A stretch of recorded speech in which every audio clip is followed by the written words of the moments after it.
Hi Europe and beyond, it's Eurovision Ireland and we're back with another review of the songs that are taking part in the 2022 Eurovision Song Contest taking place in Turin in May. Don't forget, there are previous reviews. You can find them on our webpage, on Facebook, YouTube, Instagram, Twitter, TikTok. We've got all of those covered and we'd love to have you following us.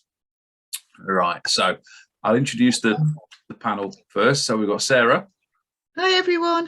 We've got James. Hi everyone. We've got our guest panelist Shadi. Hi everybody. We've got Bogdan. Hello everyone. We've got Richard. Hello. And we've got me, and Staggy may be making an appearance whenever he feels like it. He's a bit shy, but he has a lot to say off camera, I believe. So in this review, we're going to look at the 6 songs representing Iceland, Netherlands, Portugal, Romania, Serbia and Sweden.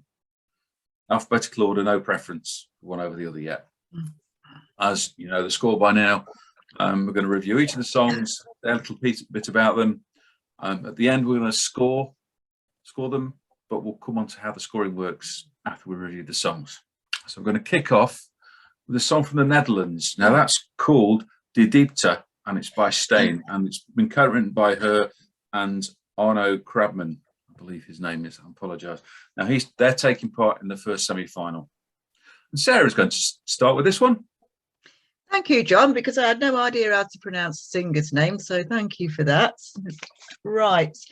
Now, this is interesting because the Netherlands have obviously, after the bad result from last year, which I'm still shocked at to this day, they've obviously taken a long look at things, and they've obviously seen the success of the top countries in the top 5 from last year. 4 of the countries in the top 5 last year were all singing in their native language. So they've obviously taken note of that, and this year they've decided to sing a song in their native language, which is Dutch. Now, Steen is a very, very young singer. She's very popular in the Netherlands, and I think they were absolutely delighted when she was selected to represent them this year. The song itself, now, I find with a lot of foreign language songs, the important thing is getting into the feeling of them, even if you can't understand exactly what it means. And I was a little bit worried, because my knowledge of Dutch is very limited, that I would find it would be quite difficult to get into, but it actually isn't. It's a lovely song, and Steen really sings it from the heart. You can actually absolutely feel the emotion in her voice there, and that absolutely draws you into the whole thing, so that you start to feel the emotion yourself. And I actually sort of looked at the translated lyrics as I was watching the video, so I cheated a little bit.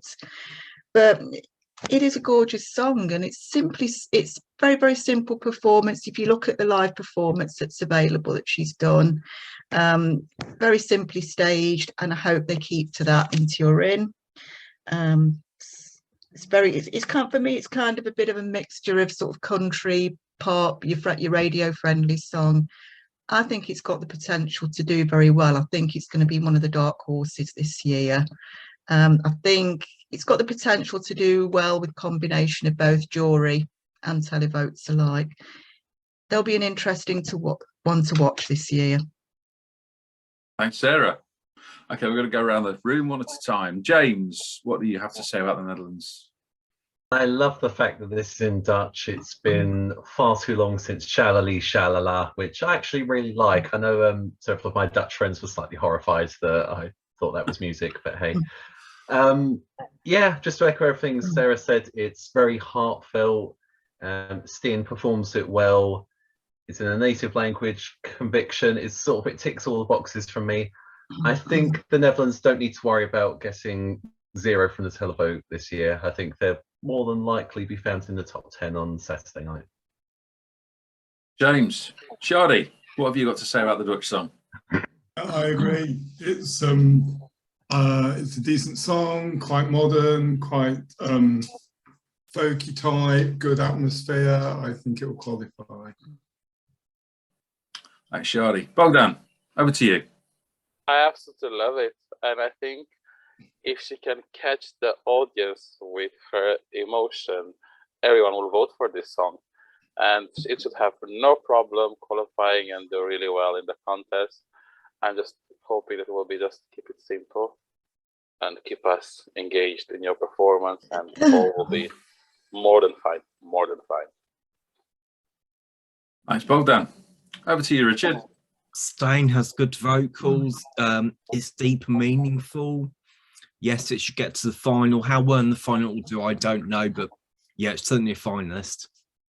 Yeah, thanks. Yeah, I agree. Yeah, it's very moody, quite understated, and this sort of genre stuff has not done that badly over the past couple of contests. So there's a very current sound to it. It's not bad at all.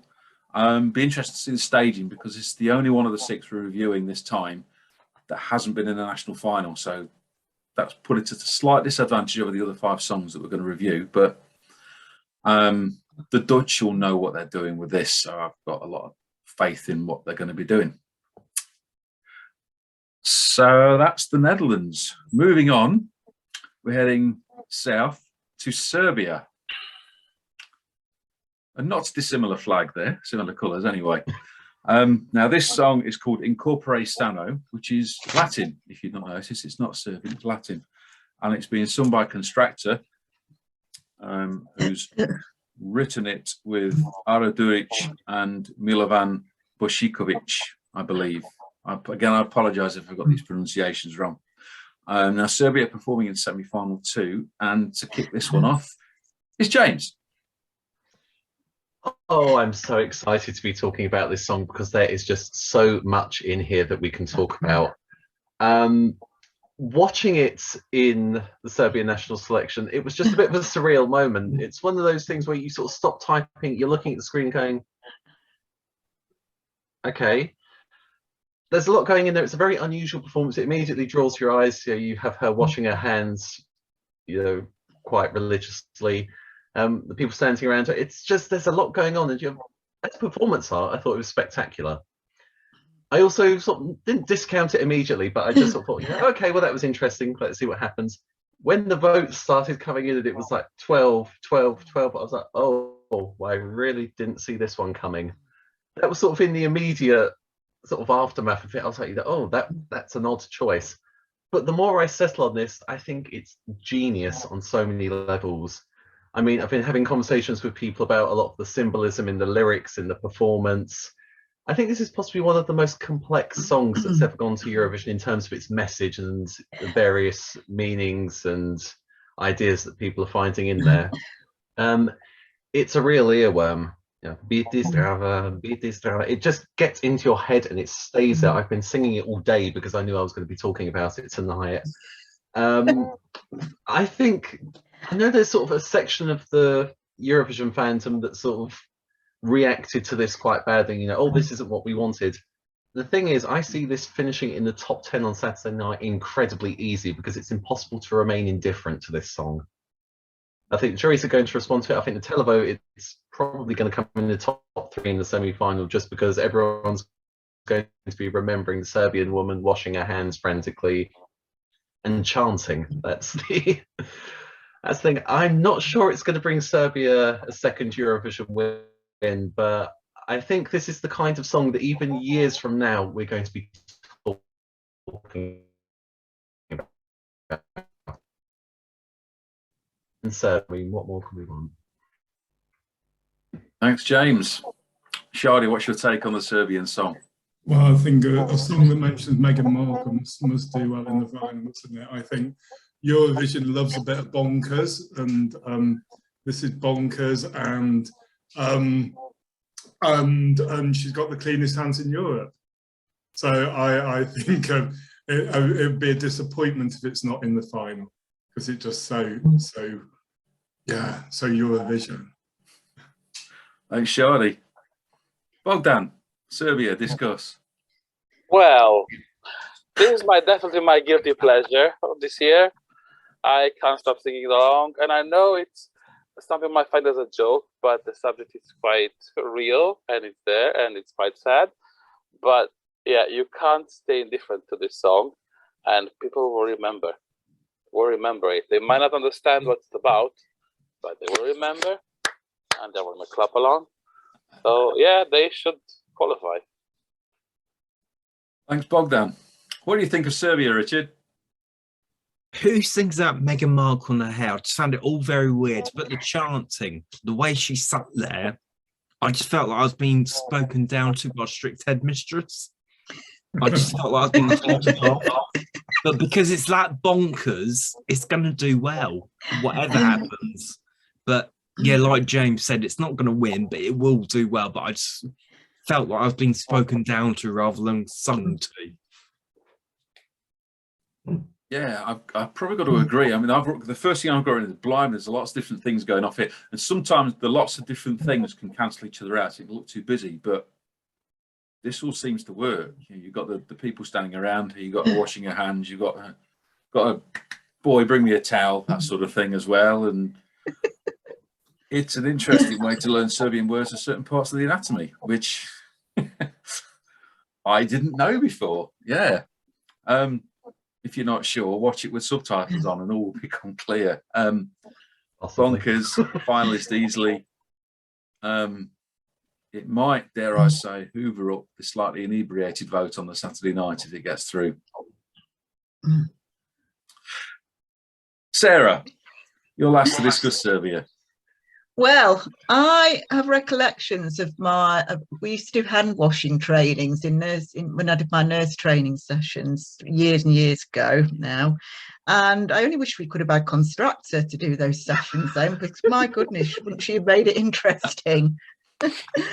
Yes, it's no doubt about it. Yeah, it's absolutely bonkers, but bonkers can do well at Eurovision, as we all know. And everybody else is right, you know. It is a song that gets in your head, and once it gets in your head, you can't get it out. Yeah, it really is quite infectious. And as they're talking about health and infection, well, yeah, well, there you go. Yeah, I think this is going to do well. It's going to qualify easily. And I think, as John said, get a few inebriated on the night. Who knows what could happen. Thanks, Sarah. So that's Serbia song, our second song in this review. Song 3 in this review is the one from Iceland. Now it's called Með hækkandi sól, and it's sung by the Systur sisters. Með hækkandi sól means with the rising sun, and it's written by Louisa Elizabeth Sigurðardóttir. Again, I apologise if I got that wrong. And this is performing in the first semi-final. Now, to kick this one off, is Shadi. I'm glad you did all the pronunciations, John, because I wouldn't even attempt them. So, I think, so we'll start off with the things that I like about the song. So I like the first 10 seconds. I think it goes downhill a little bit after that. It's, in my opinion, yeah, I think the chords are really nice. The harmonies are good camera work. But for me, it's just a little bit dull. It doesn't kind of go on from the first few seconds, really. It's just a pleasant sort of song. I think a lot of this depends on where it is in the draw, because it could easily be lost if it's early on in the draw, or in between bangers or something like that. And it reminds me a little bit of Alla Minor Tanker, that it could have that effect that if the crowd are really behind it and start clapping it, it could probably be a little sleeper, but it's not necessarily for me. Thanks, Shadi. Bogdan, what do you think of the song from Iceland this year? It's a sweet country song, but almost like a lullaby, and I don't know, it's sweet, it's inoffensive. I'm not sure it has got enough to stand out, or just because it's so one note is gonna stand out. I'm not sure. So I'm struggling to find a reason to vote for it if I had to. So, well, yeah, but I wish the best of luck, because it's quite enjoyable, but I'm not sure if enjoyable can do well. Thanks, Bogdan. What do you think of the song from Iceland, Richard? Vocal harmonies are there, they worked well, and there's connectivity with the camera and audience. However, I thought it was quite a slow pace for the tune. It sounded like it needs to be more upbeat. sadly for Iceland, I think they've gone a bit backwards and can't sit qualifying, which I feel really sorry for Iceland about, because the last couple of years they've upped their games. Sort of felt like it's gone backwards. And watching the national final performance, I sort of felt like I was about to see Fire Saga again. And it's like, nah. But yeah, sorry, Iceland.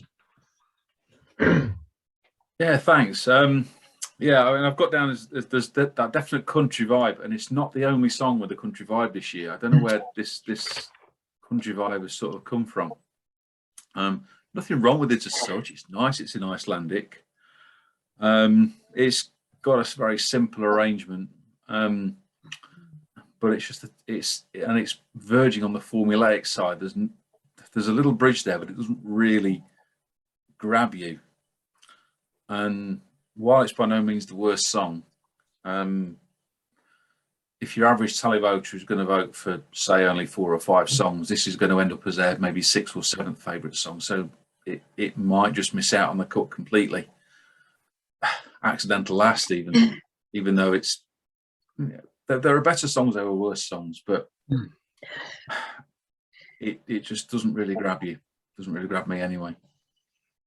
Sarah, what have you got to say about Iceland? Yeah, I'm with Richard on this one. And I think Iceland have gone a little bit backwards. After the last sort of even 3 years, if you count Hatari in 2019, and then you've had the last 2 years with Daddy and Co. And it's 2 brilliant songs. And I just feel that it doesn't quite match up to that quality. Don't get me wrong, it's an inoffensive song, it's sweet, it's pleasant to listen to. Problem is I don't remember it. And that's the way the issue lies, is I just do not remember it. And I must have listened to it about sort of 2-3 times. My fear for it is if it gets put in between 2 stronger entries, it's going to struggle to qualify.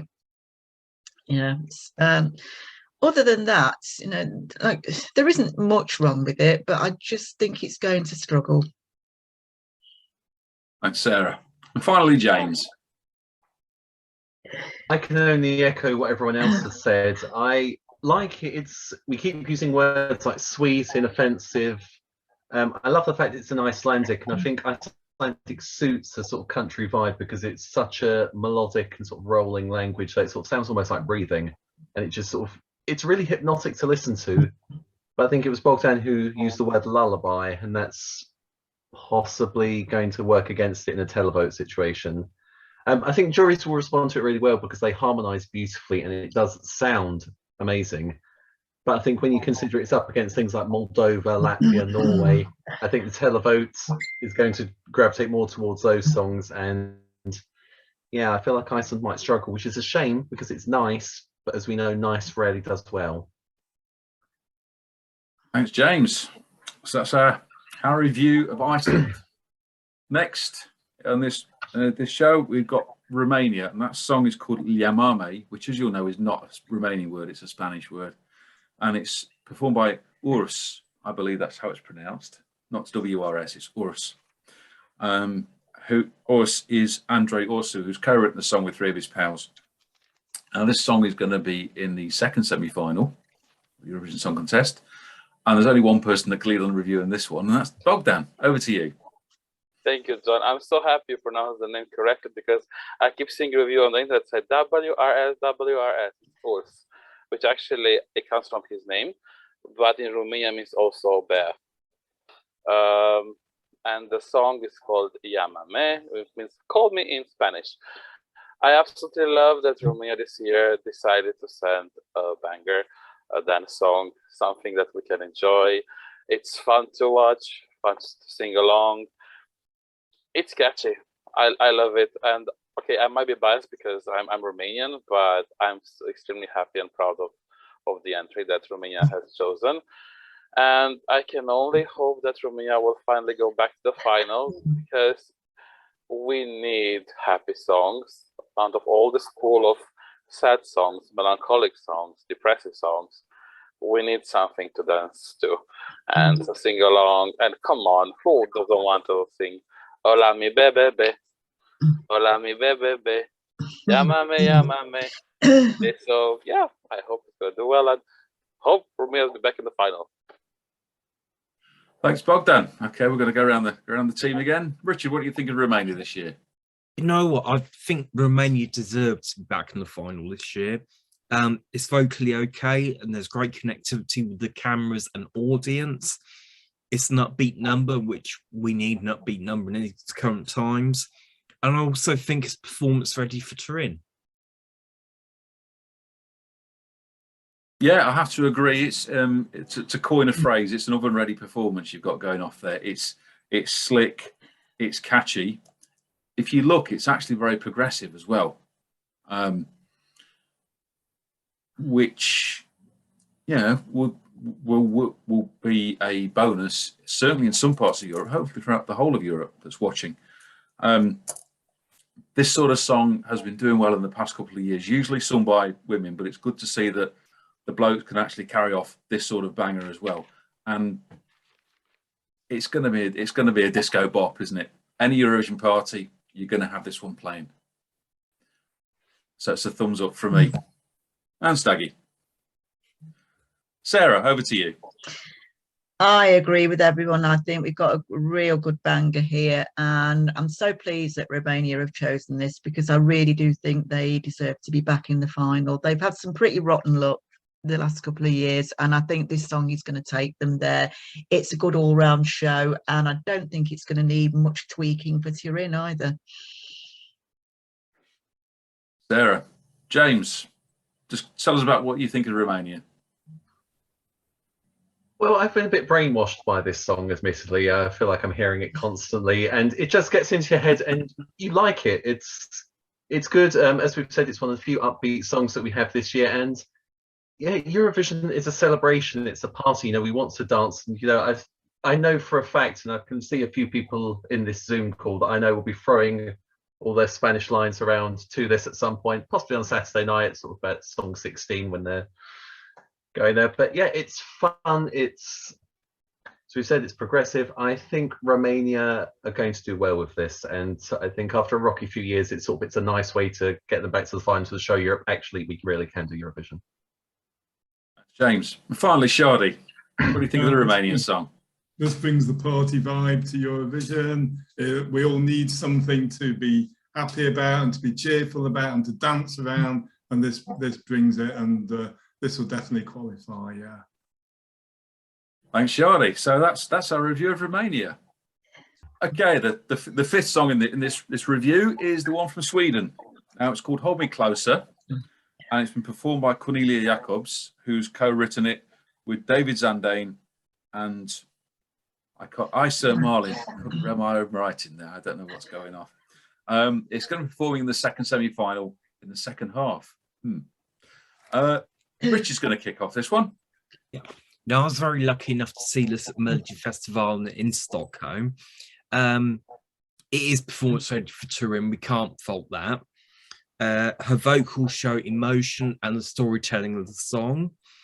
Admittedly, it wasn't my favourite Melody Festival, because everybody in the fan community was saying, if this wins Melody Festival, and it'll win the whole contest. I still can't see it winning the whole contest, whereas when I saw Doreen win back in 2012, I could see her winning the contest overall. Since returning from Stockholm, I've watched the show back, and yes, it was the right song to win, because we've got to remember it's a TV show at the end of the day, so you've got to look at it from TV point of view. But even watching it back, I still don't see it winning overall, but it has a really good chance of doing top 5. Thanks, Richard. Yes, I've been watching this one, and I'm not really sure what to make of it. There's a lot of familiarity about it. I got a slightly ABBA vibe about it. Maybe a song from the latest album, just an album track, maybe. It's got that sort of thing going on in my head. I can't take away from the fact it's slick, and she's channeling her inner Morns with the backdrop as well, that sort of thing. But having said all that, I'm afraid I can't warm to it. I don't know why. I want to, because it's not a bad Swedish song, but it reminds me of a lot of other Swedish songs. Which takes away, is it original? Can work either way. I want to like it. It's Sweden, but I'm going to struggle, I'm afraid. It will make the final. It's Sweden. I don't think it will be the best winner, though, if it did win. Sarah, salvage Sweden for us. Salvage them. Well, okay. Positives, yes, she's a good performer, no doubt about that, and she knows how to work that stage, and she sort of a camera, and she works the camera really well as well. Shows the emotion. She's got this sort of nice rasping husky voice. It's a good song. I can't take anything away from that.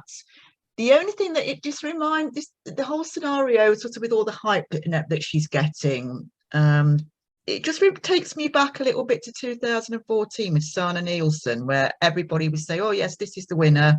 Yeah, she's going to win," and she came third.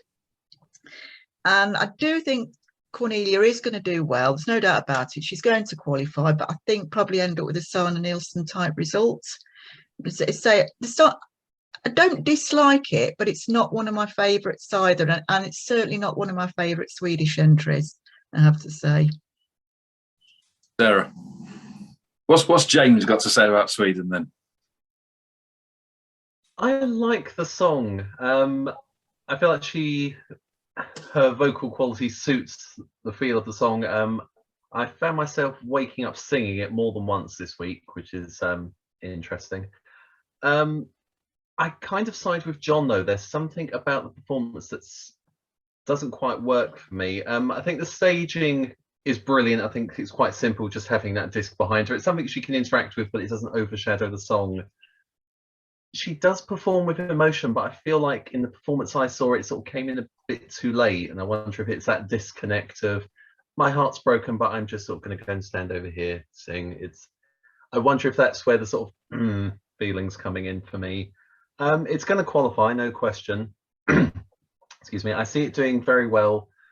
I think I echo Sarah, though. I'm not sure it's strong enough to win, but I think easily top 5, possibly 3rd overall. But yeah, it's Sweden doing what Sweden do well. They're going to send something that's very polished, very slick. It'll be curious to see how the rest of Europe reacts to it. Thanks, James. Over to you, Shadi. I absolutely love this. It's my sort of song. I like her raspy voice. It is very slick. She does good camera angles. It's like she's breaking up with me as well. I remember the words "baby bye bye" and "I wish you the best," and it's like she's just breaking up with me. But I do hear what everyone's saying, and it's probably that Eurovision's moved on a little bit from this now. That it probably would have been top 1, 2, 3 like 6, 7, 8 years ago, but as with Manskin last year, where something was a bit edgier, it does seem a little bit that if it comes back to something like this, it needs to move on and progress a little bit, the winner. So it will definitely qualify and definitely be top 10, and it would definitely be my favourite. Thanks, Shadi. Okay, finally to review Sweden, it's Bogdan. Well, I love the song, actually. And for me, she has the voice of Bonnie Tyler and the title resembling a Johnny Logan song that is like Hold Me Now. It's a combination of these two. But what I struggle with, me not having English as a first language, I struggle to sing all the chorus, to sing along all the chorus. I can start with Hold Me Closer, but that's it. From the first listening, I cannot sing the chorus all the way through. So I think for me, that's the biggest barrier. It's not an easy song to sing along. You enjoy it, you see the emotion, you enjoy what you're hearing it, but you can't sing it along. That's my opinion. It will do well, it will qualify, top 5, top 3. It's one of my favorites. But just listening it only once or maybe twice when it qualifies, I'm not sure if it's enough to get the public to get along to it and engage more towards it. Bogdan. Right, the final song we're going to review in this show is the one for Portugal, and I'm going to take the lead on this one. And it's called Saudade, Saudade. performed by Maro, who's co-written it. So she's only got herself to blame. He doesn't do very well. But that aside, this could only be a Portuguese song. No other country could put in a song like this. And with a song like Saudade, that sort of hits the nail on the head for Portuguese music. It's not quite fado, but it alludes to it in so many ways. I love the mixture of English and Portuguese. So she's obviously trying to go for that slightly non-Portuguese speaking audience out there, and it's not a bad thing. I like the slightly melancholic sort of style to it as well. It's nice and gentle, no gimmicks beyond her and her 5 pals just clapping along. More clapping. What is that? It's clapping in country, isn't it, this year's Eurovision? Even the backdrop, which was there to watch, it was just sort of very unobtrusive and just got on with it. I don't dislike it, but to the untrained viewer, I don't know whether they could possibly mistake it for an interval act. It's just potentially a very non-contest song in a program that's full of contest songs. Nothing wrong with it as such. It's a nice stripped down performance. It's not the only one that we reviewed in this show. And I think it's the better one of the two that have got very stripped down performances. I like it, but I fear for it. It just might not make it out of the first semi-final. Still a thumbs up from me and Staggy, though. Sarah, what have you got to say about Portugal? Well, I'm generally a fan of Portuguese entries, and I think they've sent some really good stuff over the years to Eurovision that maybe should have done better than it did. Now, with this one, it's a lovely, gentle song. And as John said, I do like the English and Portuguese mix. That's really good because that's going to appeal to quite a wider audience. It's one of those sort of songs which is nice to sort of be there swinging along to, sort of as you're listening, it very gentle feeling. I could just imagine sitting out on a summer's day in the garden and listening to something like this. Like John, I do fear for its potential to do well. I just worry that it's a quite gentle song like this might get lost, especially if it's put between two bangers. I'd love to see it qualify. I really would, because I think after last year, after seeing Black Mamba qualify, I think, yeah, it was really good. But I do fear for it. I think it could go either way. It depends how the viewers are feeling on the night, I think. James, tell us what you think about the Portuguese song. This is really different, and I must applaud Portugal. The last few years especially, I feel like they've been sort of very progressive. They're sort of pushing boundaries musically and sort of trying different things. I mean, Telemóveis was well, I mean, it was quite unlike anything we'd seen at that point, wasn't it? And we're sort of getting lots of different styles, and they're sort of still pushing a very Portuguese sound, but they're sort of mixing it with other things, which is interesting to hear. I love the fact this is almost like an a cappella song. The sort of feeling of them clapping, the sort of where the strings in the background are quite gentle. So again, it stands out for that reason. I am going to agree with everyone, though. I feel like a jury is definitely going to respond well to this because Maro will sing really well, and I think musically it's quite an interesting arrangement. The problem is, I think, there is a Portuguese diaspora in Europe, and I'm sure they will vote for it. I'm not sure how much of a voting bloc that's going to be, especially when you've got things that are very in your face and very geared towards the televote. I would love to see it qualify, but I am nervous about its chances. James, Shadi, what have you got to say about the song from Portugal this year? Yeah, I agree that it's a gentle song, it's a pleasant song, it's got some sweet harmonies, but I think that her voice is incredible, and I think a husky voice, she got tones of Joan Armatrading to me, and I think, and I like the staging, it seemed to fill the stage and just up a pleasant song really, and I think this will qualify. Maybe only just number 9 or number 10, and might struggle in the final. But I think the performance, the staging, and the singer will lift an average song up a gear. Charlie. Bogdan, over to you. I have to agree. I like this song, and I can see that Jerry is putting this quite high up in their scoring, in their ranking. I'm afraid the public will not see it the same way, but just maybe that Jerry will carry this song to the final. I love it. I will definitely enjoy listening to it. I'm not sure if it will captivate me enough to vote for it, but definitely a very good effort from Portugal. Thanks, Bogdan. Well, last but not least, for Portugal, Richard. I like the simple staging.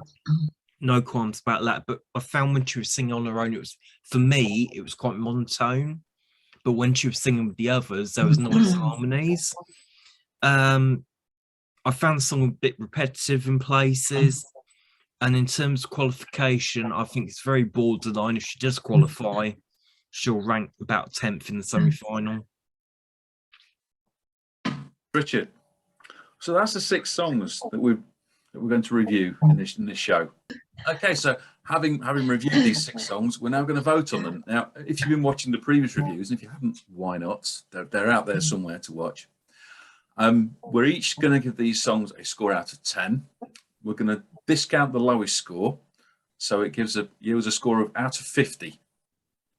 Now, as we know, we can, if we wish, give a song 0, and we can give a song 10. It's entirely up to us.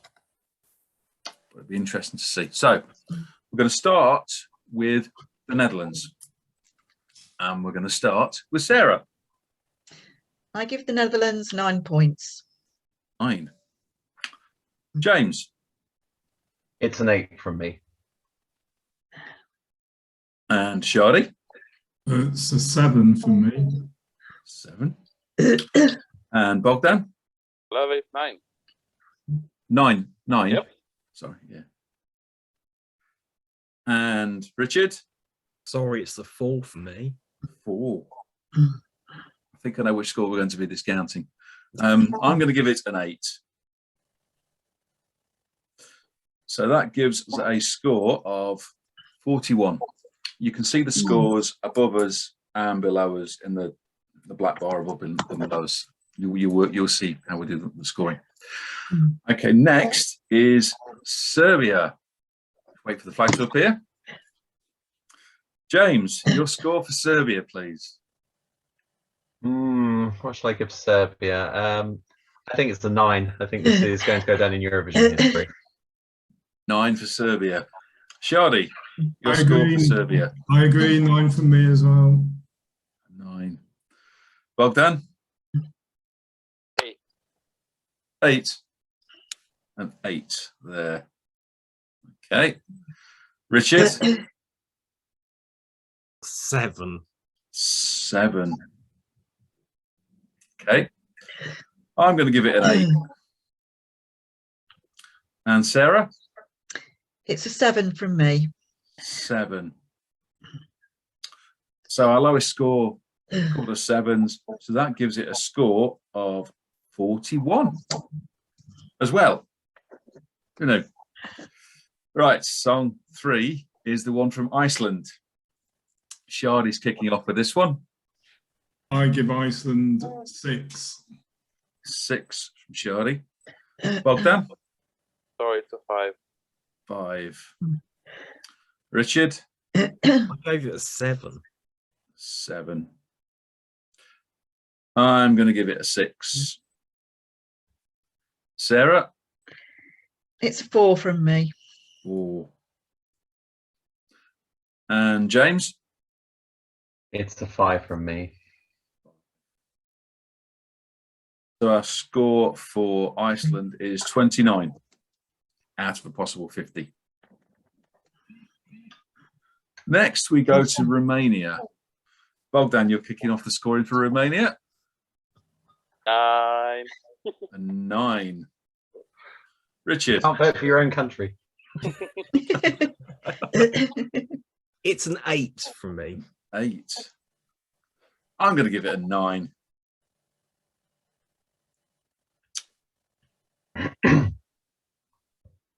Score in there.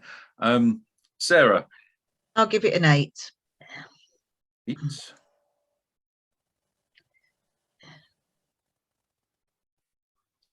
Okay. James. 9. 9. And Shari. I give it 7. 7. So that gives them a score of 43 out of 50. Sweden next. Richard to start. Just because I think they're going to enhance stage performance even more and something we're not going to expect. And they could do well. 9. 9 for Sweden. It's only going to get a 6 from me, I'm afraid. Sarah? 7 from me. James? It's an 8 from me. 8. Shadi? I give Sweden 10. 10. And Bogdan? 8 from me as well. So they get a score 42. Gosh, it's close. Finally, our final song of these 6 is Portugal. So I'm going to kick off with an 8 for Portugal. Sarah, what's your score? I'm going to give it a 7. James? 7 from me as well, please. 7. Shadi? I give Portugal an 8. 8. Bogdan? 7. 7. And Richard? 7 for me as well. 7. So their final score is 37. Right, so in reverse order, our 6 songs for tonight. In 6th place, we have Iceland on 29. In 5th place, we have Portugal on 37. In 3rd equal, on 41, we have the Netherlands and we have Serbia. Netherlands, Serbia. In 2nd place on 42, that's 1 point ahead, we have Sweden. And our favourite of the 6 tonight, on 1 point more on 43, is Romania. Now, what we'll do is we'll put these scores with all the rest from the other reviews, so we'll get a favourite song from the Eurovision Ireland team and guests. Just one final question, and I'll go around the room, starting with Sarah. And of these 6 songs we've seen tonight, that's Iceland, Netherlands, Portugal, Romania, Serbia, Sweden, could any of them potentially win? What do you think, Sarah? Yes, I think we got 2 potential winners there. I think certainly Sweden will be in with a chance, and I wouldn't be surprised to see the Netherlands get quite close again. Thank you. James, what do you think? I agree completely with Sarah. I think Sweden and the Netherlands are probably going to be the closest. I also suspect that Romania and Serbia might be dark horses, but I think Sweden and the Netherlands are probably the closest. Jardy, what do you think? Yeah, I think Sweden's potential winner, but probably not quite, but it could be there.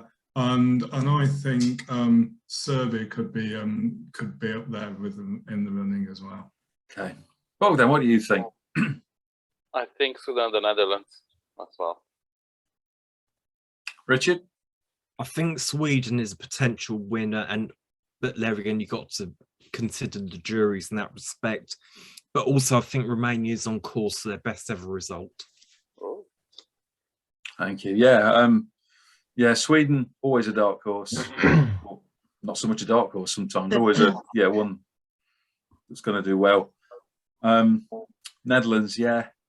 In fact, there's nothing wrong with Romania and Serbia either. Any of those 4 could easily do it or come close. So, dear viewers, do you agree with what we're reviewing? Do you agree with what we said?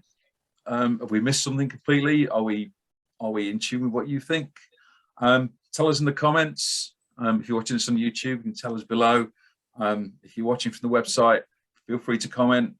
So we've got the website, we've got YouTube, we've got Facebook, we have Twitter, we have Instagram, and we have TikTok. And I think that's all of them mentioned. Stay tuned because we've got more reviews to come. We're going to these will all be appearing between up until shortly before the contest starts. So we'll go around the room and say our goodbyes. So goodbye from Sarah. Bye, everyone. From James. Bye, everyone. Take care. From Bogdan. Bye, everyone. From Richard. See you all soon. From our guest reviewer, Saudade. Bye-bye. And from me and Staggy. Goodbye, folks.